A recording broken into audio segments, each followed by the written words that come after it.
Welcome. In this video series, we will discuss the doctrine of removal and remand. We will address this doctrine in three different phases.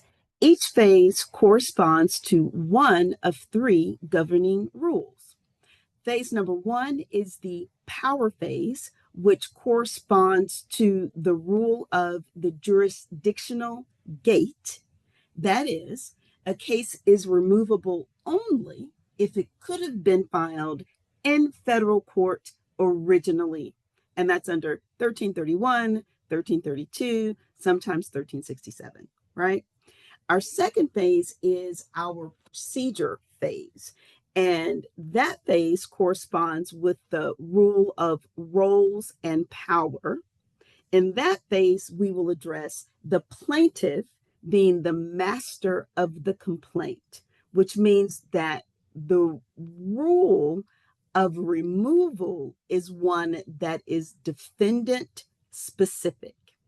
The third phase that we will address is the policing phase, which corresponds with our rule of enforcement and remand. In other words, if removal is improper, remand is mandatory. If removal is improper, then remand is mandatory. And we will address that again in our third phase. So let's look at the statutes that are going to govern us as we work through the three phases of remand and removal. Phase one is 28 U.S.C. section 1441. That is the power phase. Phase two is 1446. That is the procedure phase. And phase three is 28 U.S.C. 1447, and that is the policing phase. Now, let's turn our attention to 28 U.S.C. 1441.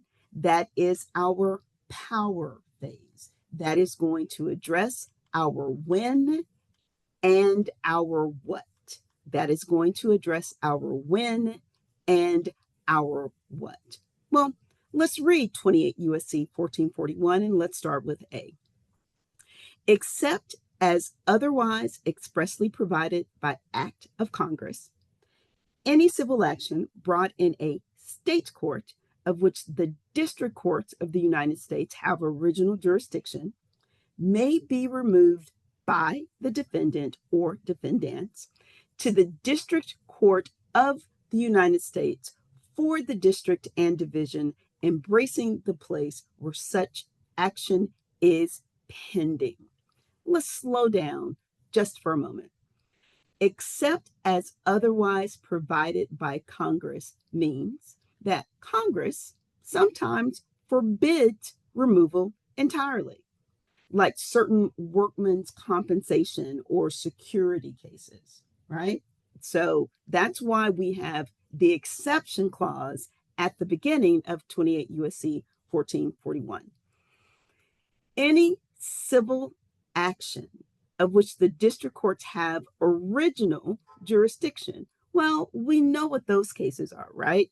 Those cases are 28 U.S.C. 1331, 28 U.S.C. 1332. So understand, removal is not a separate grant of jurisdiction. Removal is not a third way that we can get to the federal court. You cannot remove a case that could not have originally been brought in the court. Great. Let's move to this permissive section that starts with may be removed by the defendant or the defendants. We've already said that removal is a tool that is intended to be exercised by the defendant, right? Finally, to the district and division embracing the place where the action is pending. What does that mean?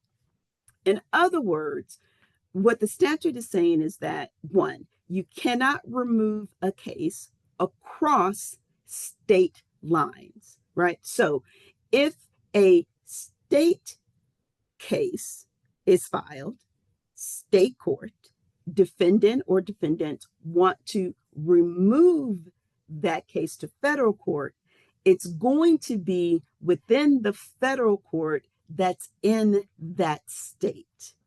Okay. Let's say we filed a state claim in state court in Texas. Well, the claim is actually removable because it could have been brought in the federal court originally.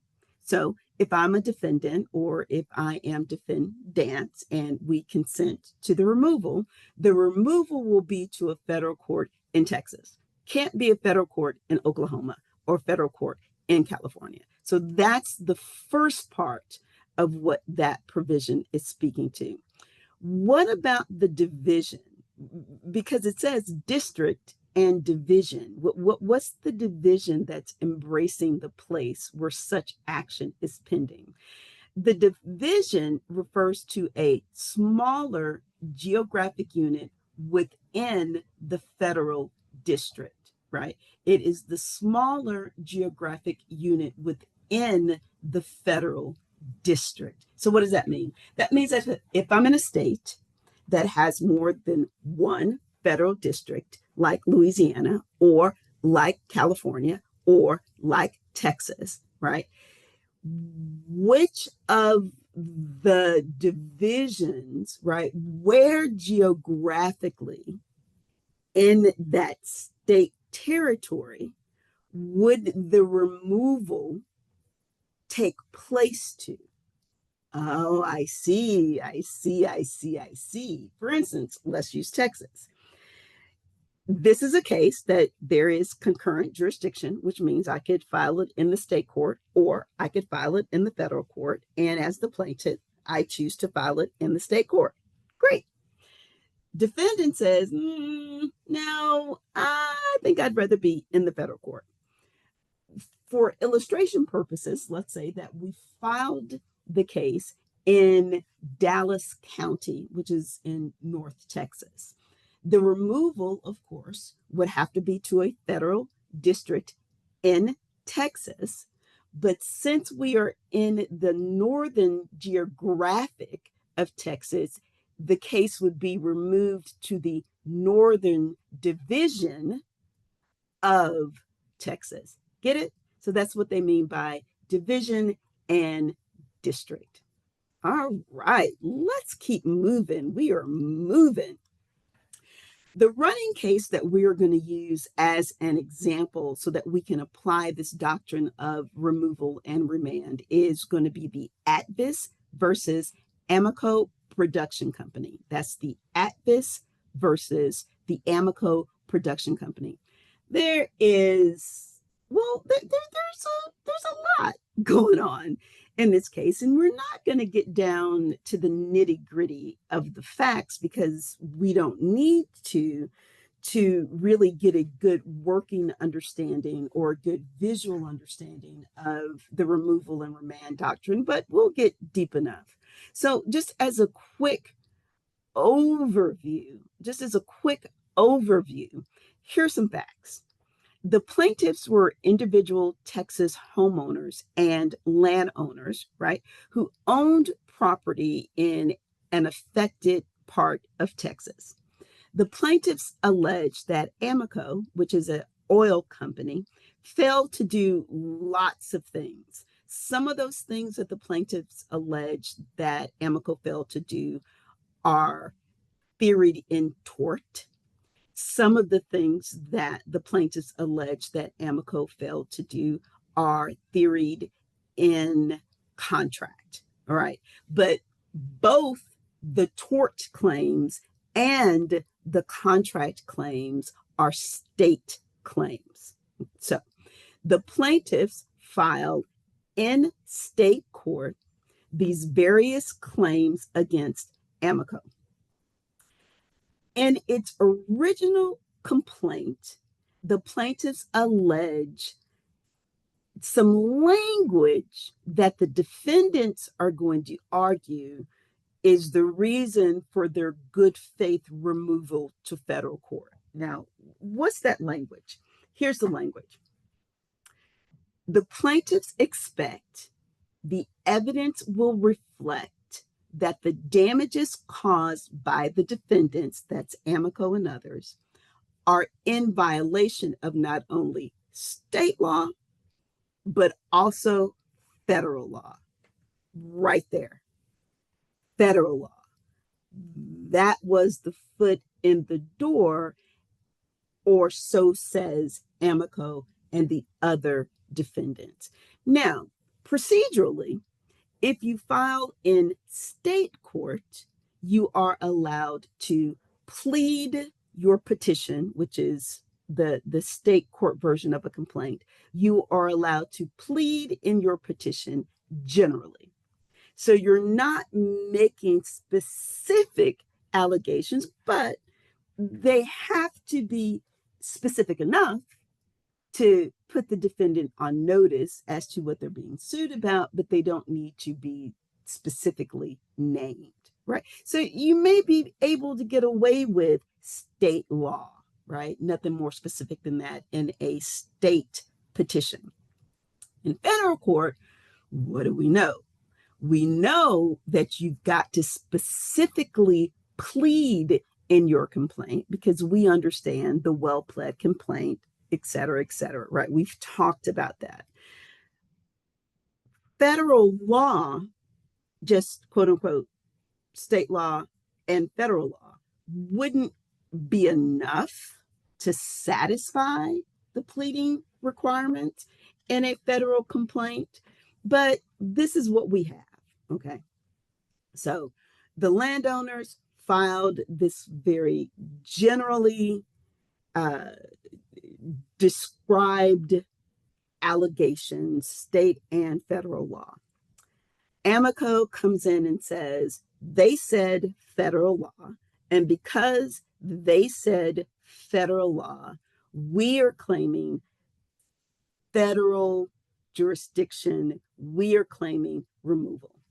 So the defendants move or remove the state case by filing the notice of removal, and it's in federal court now, right? It's in federal court. Now, mind you, once the defendants filed their notice of removal in federal court, they also, the defendants, filed a motion 12E where they were asking for more specificity in the complaint. So even the defendants at the time of the notice of their removal knew that the pleading wasn't specific enough because in order for them to answer, they needed more specificity about the allegations. So good faith belief that it could be removed to the federal court, maybe. All right, maybe, but we're going to go with what we have. And so what we have is we are now in the federal court.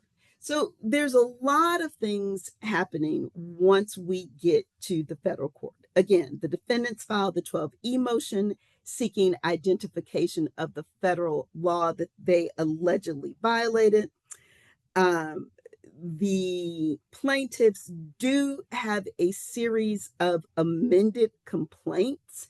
At some point, the federal court enters an interim order, and that interim order orders the defendant, that's Amico and others, to pay for a phase 2 environmental study because we're trying to find out, did things leak? Was there damage? Was stuff done that shouldn't have been done, et cetera, et cetera, et cetera.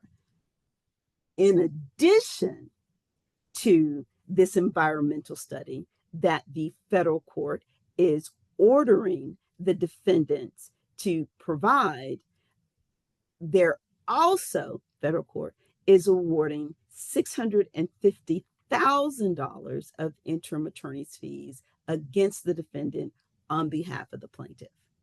Well, the defendants say, hold on. And the way that they say hold on is they appeal.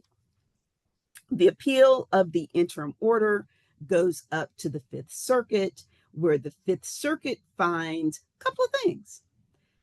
Fifth Circuit primarily finds, this is their first decision, this is the 1995 decision, the Fifth Circuit finds that, one, the federal court lacked subject matter jurisdiction from the start. Federal court lacked subject matter jurisdiction from the start. And because the federal court lacked subject matter jurisdiction from the start, the Fifth Circuit, which is the Federal Appeals Court, remands the case back to the Federal District Court with direction for the Federal District Court to remand the case back to state court. Got it? All right. While we are waiting for the Federal District Court to remand the case back to the state court, the plaintiffs are saying, well, okay, if the appeals court is reversing the interim order of the federal trial court, I guess that means that the federal trial court order, as it relates to the study, is void. And I guess that means that the $650,000 worth of attorney's fees that the federal trial court awarded is also void, right? We don't have a we don't have a justifiable valid order.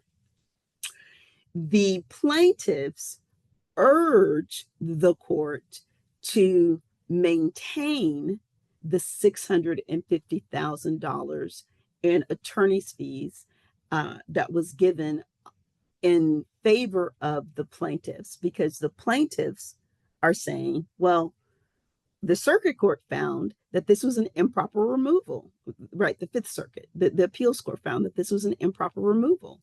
And if it was an improper removal, we shouldn't have to pay attorney's fees to deal with that.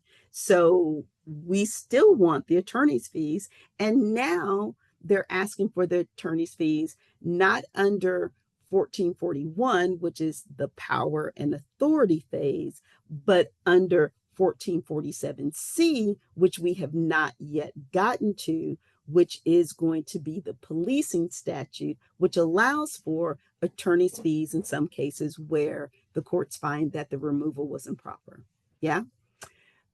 Federal trial court says that sounds fair. The defendants appealed that. So now it goes back to the appeals court for the second go round.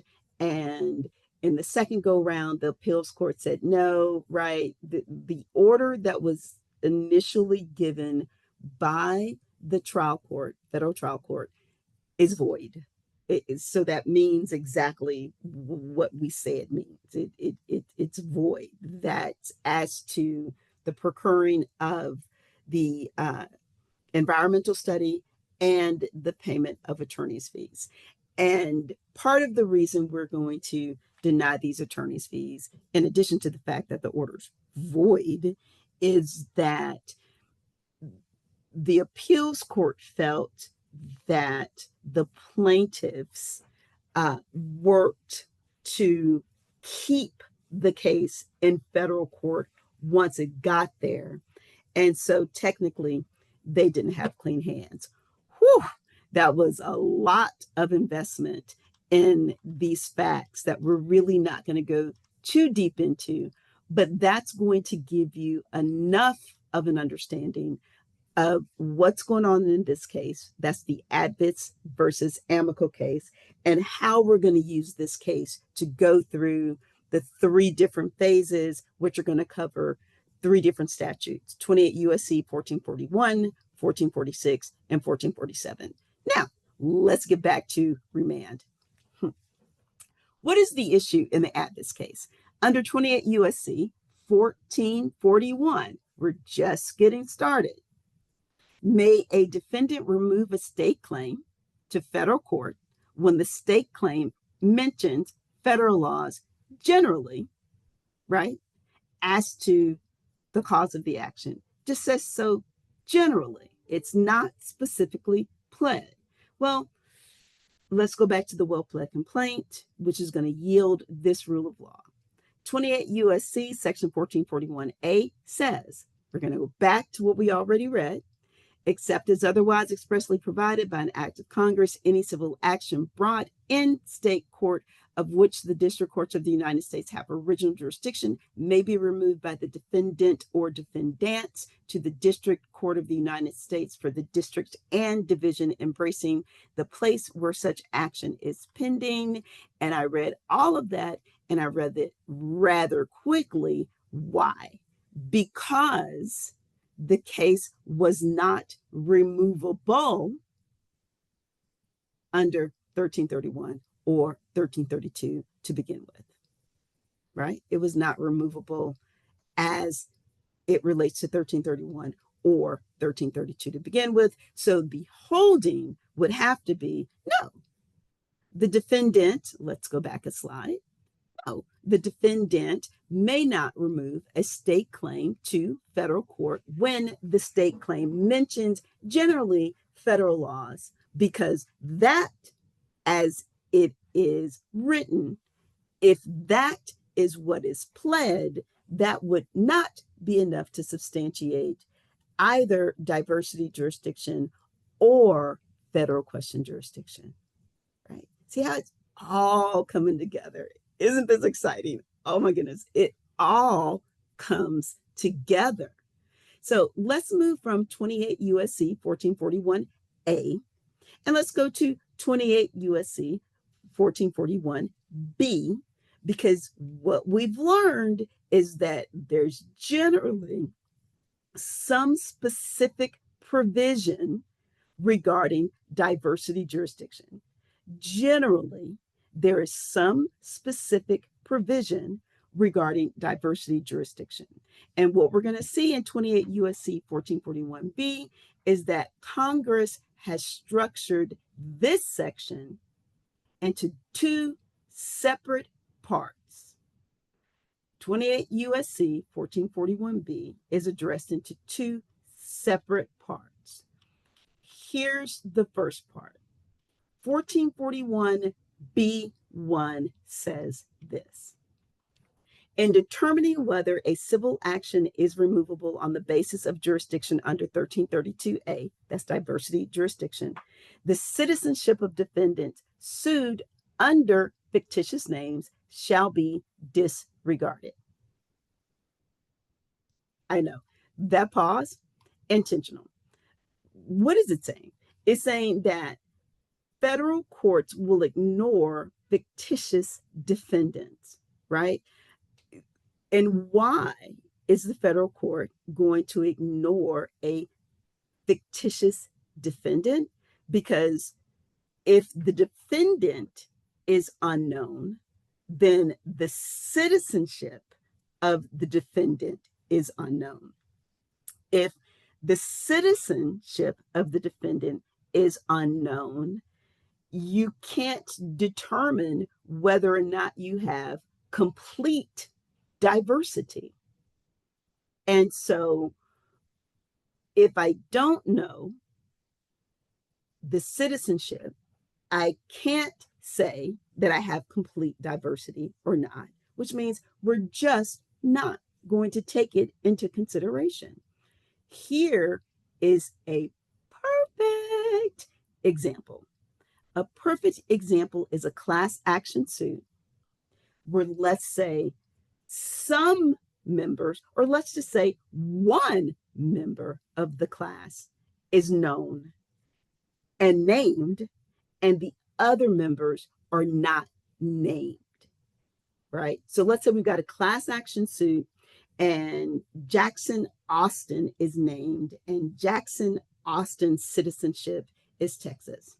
And Jackson Austin, on behalf of a class of otherwise unnamed plaintiffs are suing um, Milk Pharmaceutical Company.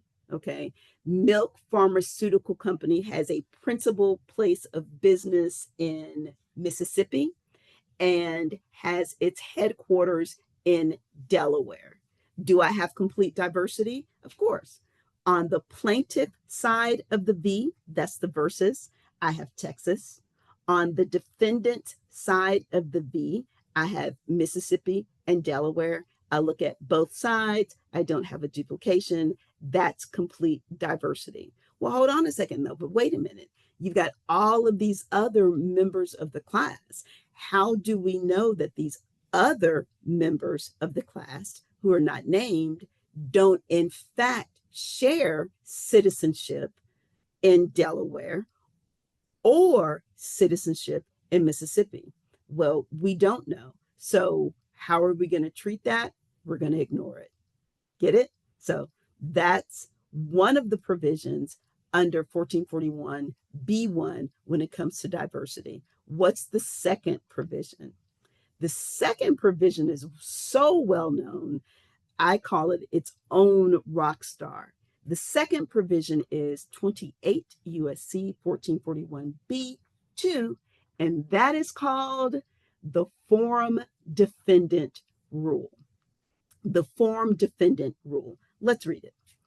A civil action otherwise removable solely on the basis of diversity may not be removed if any properly joined and served defendant is a citizen of the state in which the action is brought. Slow down, think about it, and when you think about it, it makes common sense, right? That's my mantra. Make common sense. Yeah. So even when you have complete diversity, and of course, the amount of controversy, the minimum amount is satisfied because you got to have both of those things. The defendant cannot remove. Remember, removal is a defendant only tool. The defendant would not be allowed to remove from state court to federal court if the defendant is a citizen of the forum state. That is, if the defendant is a citizen of the state where the lawsuit is filed. In short, you can't remove a diversity case into the federal court in your home state. Get it? You can't move from state court to federal court in your home state. The rule preserves the purpose of diversity jurisdiction, which is to protect non-forum state citizens, right, against forum manipulation. So that's the forum defendant rule. Let's see how much you understand it. Jackson Smith is a citizen of Texas versus Alan Green, who is a citizen of California. Jackson Smith is going to sue Alan Green in state court in California. The amount in damages being sought is $500,000. So, do we have complete diversity so that this would be able to be maintained in federal court if we wanted to remove? We do have complete diversity. Got Texas on the plaintiff side of the V, California on the defendant side of the V. So I have complete diversity as to citizenship, and I've exceeded my minimum threshold of the amount in controversy. So as far as 1332 is concerned, I'm good, right? But if Mr. Green wants to remove this case from the state court in California to the federal court in California, under 1441 B2, Mr. Green will not be allowed because Alan Green, citizen of California, right, is trying to remove the case to the federal court in California where he's a citizen. That is how the form defendant rule works. 1441 B2 bars that removal. Question? No? All right. Well, let's just keep on going. We are now going to get to 1441C. So we're still in phase one, but 1441 has multiple parts. We're still in phase one. That's the power phase. That's the, does the court have authority to hear the removal? So we're still there. We're just at 1441C. Okay. 1441C is going to address and give us some guidance on what to do when we have mixed, that's M-I-X-E-D, cases. What do we do when we have mixed cases? Mixed being federal case and a state case. Oh, good for you. When I said federal claim and state claim, your mind immediately went to, is this going to be 1367? Is this going to be a supplemental jurisdiction? Well, let's just see. Let's read 28 U.S.C. 1441C. What does it say? If a civil action includes a claim arising under the Constitution, laws, or treaties of the United States, right? That's a federal question. And B, a claim not within the original, right, or supplemental jurisdiction of the district court, the entire action may be removed if the action would be removable without the inclusion of the claim described in B. Don't you love this? It's like solving for clues. It is the absolute best profession in the world. If a civil action includes a claim arising under the Constitution, laws, or treaties of the United States, federal question, and B, a claim not within the original or supplemental jurisdiction of the district court, the entire action may be removed if the action would be removable without the claim that's not within the original jurisdiction. Well, almost maybe you kind of want to say, duh, right? Because anyway, let's just get through the explanation. Think of this.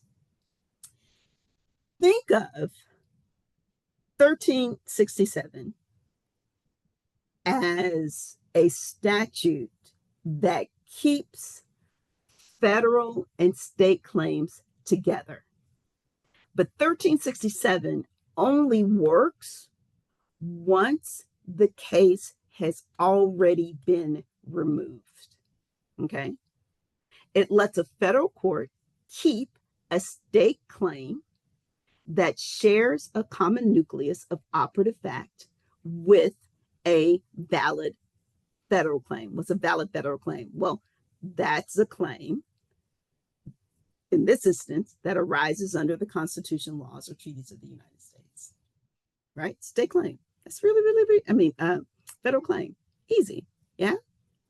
So remember, 1367, if claims are part of the same case or controversy, remember we got that language from Article 3, Section 2, the court may exercise supplemental jurisdiction. So that's one way that I can address mixed claims. That's one way that I can address a case where I've got a federal claim and a state claim, right? Would I need to remove that? No. Common nucleus, operative fact, You don't need to exercise removal. You got your supplemental jurisdiction. Boom and boom. Yeah. Well, by contrast, what do we do if we have a mixed case? That's a federal claim and a state claim that do not share a common nucleus of operative fact, but I want to get into federal court. Now I can use 1441C. Yeah. Now I can use 1441C. You see, 1367 gets us to federal court if it's filed in state court.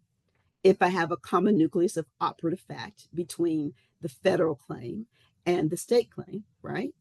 1441C also gets us to federal court. Yeah. If I have a federal claim, but I have a state claim that does not share a common nucleus of operative fact, which means I couldn't have gotten it there under supplemental. Well, how does that work? It works like this. The entire claim, that's the federal claim, and the non-related state claim filed as one lawsuit, all gets removed, right? And once it gets to the federal court will keep the federal court piece, sever, and remand the state court piece. In short, 1367 says we can keep related claims, state and federal, together.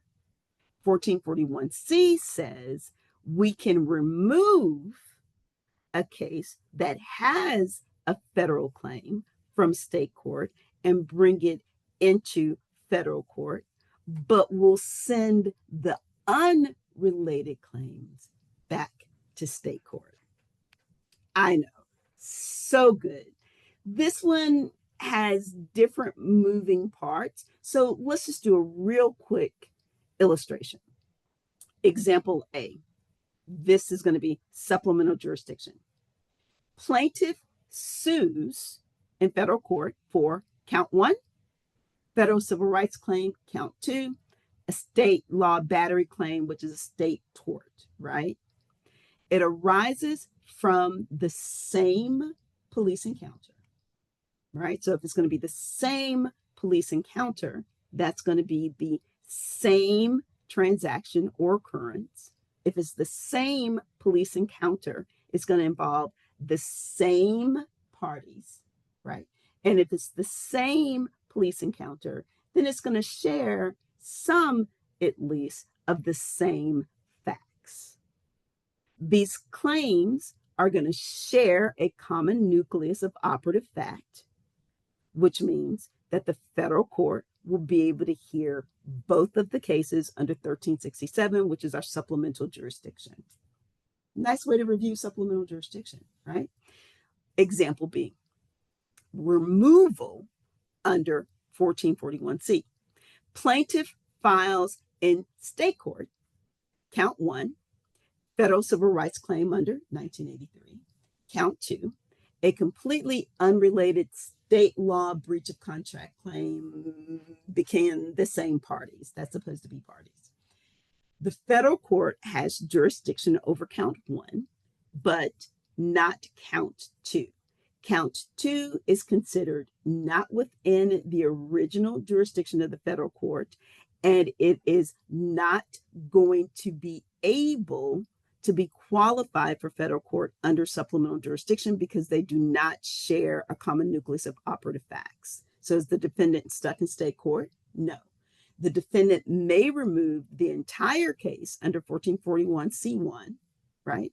And once it gets to the federal district court, the district court will sever the case, remand the state case back to state court. See? Tools and strategies. Love this. Tools and strategies. So, because I like tables, let's distinguish between 1367 and 1441C. And I'm not going to actually go line by line because you will have this video, which means you will have this table. And if you're in my class, you've got the PowerPoint, which means that you can copy the table, you can amend the table, you can do whatever you want to do to the table. You can even ignore the table if it's not going to help you. But on the left side, we've got the nuances of supplemental jurisdiction. And on the right side, we've got the nuances of removal, both of them talking about mixed cases. Yeah. All right, fantastic. Let's just keep moving on because we can leave your review of the table for you to do it at your leisure. So, what add this, right? Because we're going back to add this. Add this v. Amico is the case that we're using to apply 1441, 1446, and 1447. And we talked about this in class. What Amico tried in 1995 was essentially a Grable move. At this tried to combine these these state cases, and they tried to argue that in those state cases was embedded some federal law that needed to be addressed. Therefore, they should be allowed to be in federal court, right? Essentially, what Amico tried to do in 1995 is what Grable did do 10 years later in 2005, right? Amico tried to justify removal under 1441C by arguing that environmental law was so completely involved federally that there was federal law, therefore, embedded in the state law claims. Yeah. And the Fifth Circuit, the appeals court said, no. Right.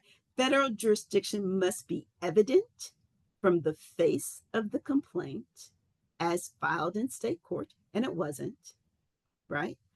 Must be evident from the face of the complaint, and here it wasn't. And the Fifth Circuit went on to say, merely pointing to federal issues that may be lurking in the background does not convert a state law claim into a federal one. The Fifth Circuit went on to say that 1441C applies only where a true federal claim exists, not where federal law is merely relevant to a state cause of action, right? But don't discount the loss, right? Losses are actually pretty doggone amazing because it's the loss that allows you to get the appeal. And it's the appeal that allows you to plant the seed for something that's going to mature in the future. So don't discount the loss, because what happens 10 years later, we do have Grable. And what we get from Grable is a four-pronged list that identifies what to do when you have a federal issue that is embedded in a state law claim. Yeah? Okay. That pause, it's really only half a pause for you to think about it. Now that we've explored phase one, that's the power and authority phase of removal, under 28 U.S.C. 1441, you should see the big picture of what Congress is doing. What is Congress doing? What's the big picture? Here it is. Section 1441 answers the substantive question. Which cases can be removed? 1441 is about eligibility. It tells us who may remove, that's the defendant. It tells us what kinds of actions may be removed, that's those that have federal court original jurisdiction. And it tells us where the case must go. It must go to the district and the division embracing the state law claim. Yeah? 1441 tells us that it's the defendant who may remove and tells us,